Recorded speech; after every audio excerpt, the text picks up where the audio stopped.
اس نے کتنی نظمیں کہی ہیں، اور صرف 11 اس کی بیلیوڈس تھی، زیادہ نہیں، صرف 11. ان میں سے ایک کے نام پہ حیدرآباد ہے، اور بھانمتی نام تھا ان کا، اور انہوں نے حیدر محل نام رکھا اور حیدرآباد شہر قائم کر دیا. تو انہوں نے جب وہ سعد اللہ گلشن دلی آیا، کہا کہ صاحب یہ غزل ہے اور اس زبان میں کہی گئی ہے، ریختہ اس کو کہتے ہیں، فارسی سے الگ ہے کیا؟ سعد اللہ گلشن کو بڑی حیرت ہوئی کہ یار یہ تو زمانوں کو نہیں بلکہ زمانوں کو ملا رہا ہے، اور تو یہ زبانوں کو نہیں ملا رہا ہے بلکہ یہ صاحب مختلف خطوں کو بھی ساتھ لا رہا ہے. اب وہاں سے آگے بڑھ جائیے، درد آ جاتے ہیں، موصفی آ جاتے ہیں، کیا صاحب وہ آپ دیکھیے صحیح شمرتا جس کو کہتے ہیں، جو گزری اس پہ مت مجھ سے کہو ہوا سو ہوا، بلا کا شان محبت پہ جو ہوا سو ہوا. برا وقت بھی آیا ہے نیشن پہ، ہم پہ اور آپ پہ، تو برا وقت آیا ہے، لیکن وہ کہتا ہے کہ جو گزری اس کو نہ یاد کرو، بلا کا شان محبت پہ جو ہوا سو ہوا. مصطفی، میر وغیرہ وغیرہ آگے تک کا پڑ جاتے ہیں. جاوید صاحب آپ وہ نظم سنانے کے لیے، اگر آپ بہت اچھی نظم ہے جو آپ نے ڈھونڈ کے نکالی ہے وہ سنائیں، پھر اس کے بعد ایک آدھ بات اور کرتے ہیں. لیکن ایک بات اور بتاؤں کہ آپ کے اندر جو جوش و جذبہ ہے ان کی باتیں سن کے، تھوڑا سا وقت نکالتے ہیں آپ کے لیے تاکہ اگر کوئی سوال ہو تو آپ ضرور پوچھ سکیں.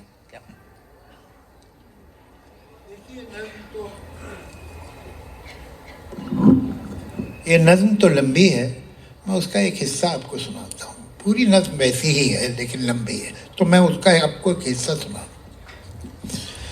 میرے تصور میں ساقیوں کا خرام رنگی، نہ جام و مینا کی درگشیں ہیں، نہ مہکتے ہیں، نہ شورشیں ہیں.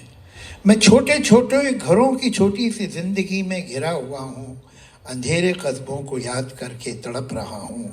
وہ جن کی گلیوں میں میرے بچپن کی یادیں اب تک بھٹک رہی ہیں، جہاں کے بچے پرانے کپڑے کی میلی گڑیوں سے کھیلتے ہیں.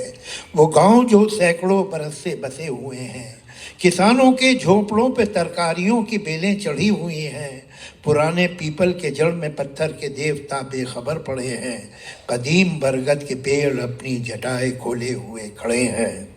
یہ سیدھے سادھے غریب انسان نیکیوں کے مجسمے ہیں.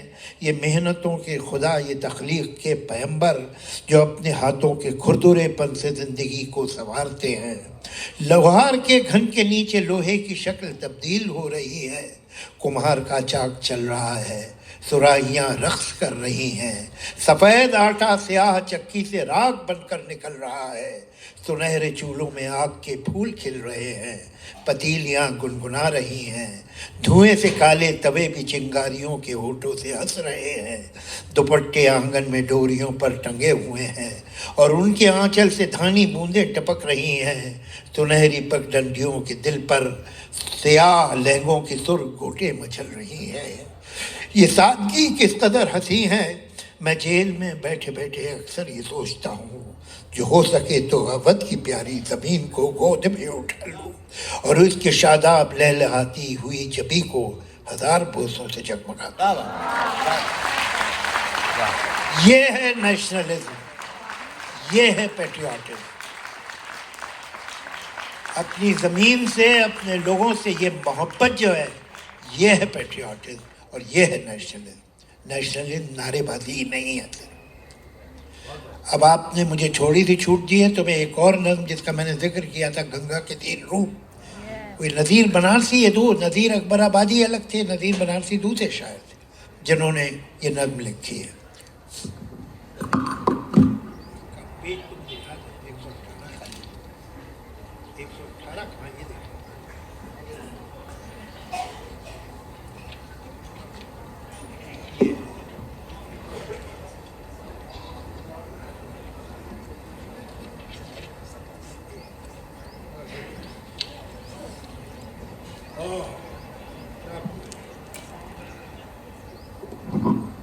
کے 3 روپ.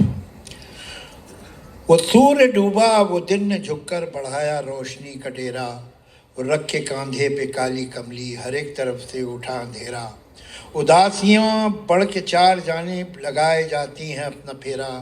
لٹے گا اب سانجھ کا بھی زیور، ہے گھات میں رات کا لٹیرا. سمے نے کروٹ بدل بدل کے جو سونی کر دی ہیں ساری راہیں، تو سانس لے لے کے لمبی لمبی ہوائیں بھرنے لگی ہیں آہیں. کیے ہیں یہ دیپ دان کس نے، ٹھہر ٹھہر کر مچل رہے ہیں. وہ پانی میں